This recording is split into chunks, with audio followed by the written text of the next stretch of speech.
I've been waking up around 5 a.m. most days for about a year, and it's truly changed my life. Even if you don't want to wake up early, having the same wake up time every day is one of the most underrated habits for your health.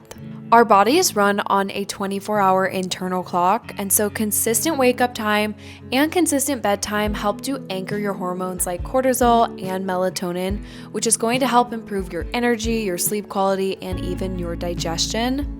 When we wake up, we've gone several hours without fluid intake, and so dehydration is very common.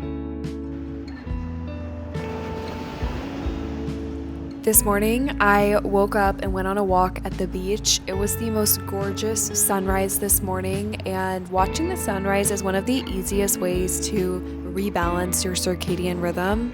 It's basically signaling to the body that it's time to start waking up, and I always find that watching the sunrise is super grounding.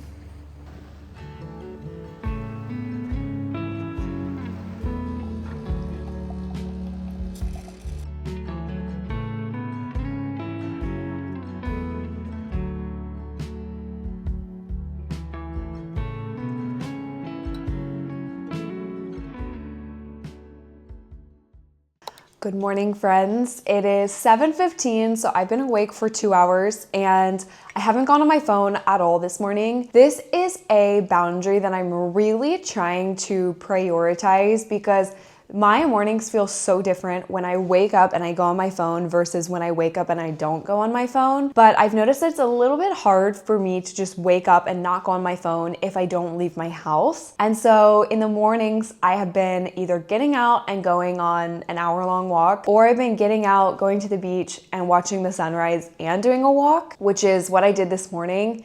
And it is such an amazing way to wake up and also just like wake up your brain naturally without overstimulating yourself first thing in the morning.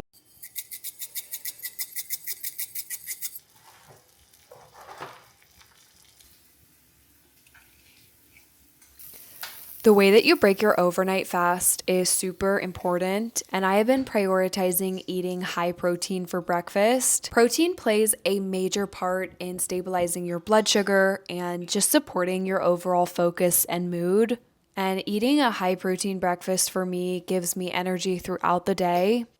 Activation style breath work is putting stress on your body. I really like doing Wim Hof, which is controlled hyperventilation. What this does is it activates the parasympathetic nervous system. And the reason that this is good for you is you are training your body to feel safe even when it's under stress. And when I do this kind of breath work in the morning, my stress levels are way lower throughout the entire day. If it's your first time trying this style of breath work, you might feel a little bit dizzy, and that's totally normal. You are hyperventilating. As you continue to do this, it gets a lot easier.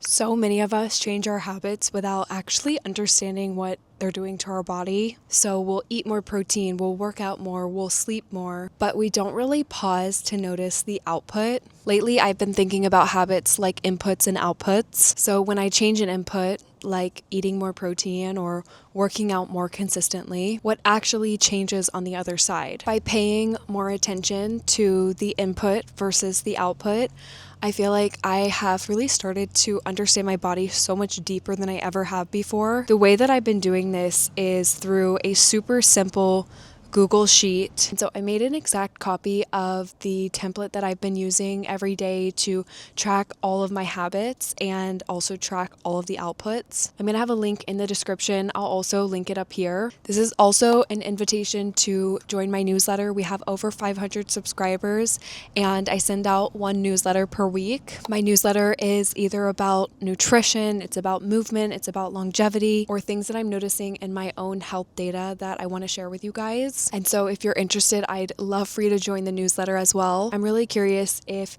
you end up trying this, please leave a comment below and let me know your thoughts. Also, let me know if it was helpful to be able to see patterns and see what your inputs versus outputs are kind of from a bird's eye view. For me, it's been so helpful to understand what habits are actually working and what habits are not working.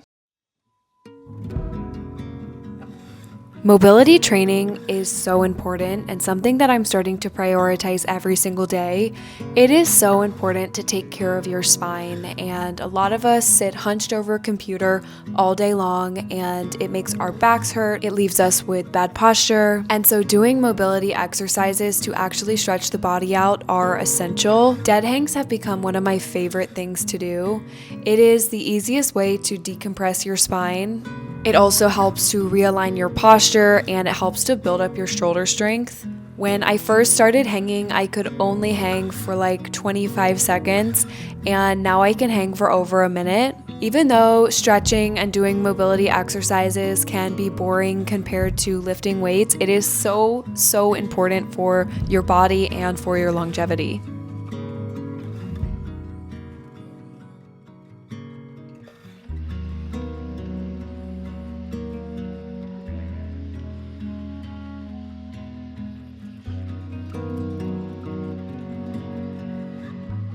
It is currently 9:45. I am just sitting down for work. The way you start your morning sets the tone for the entire day, and it's so important to have a routine that fills up your cup and makes you feel grounded and healthy and ready for a productive and wonderful day. Thank you guys so much for coming along with me this morning. I hope you enjoyed it, and I'll see you next time.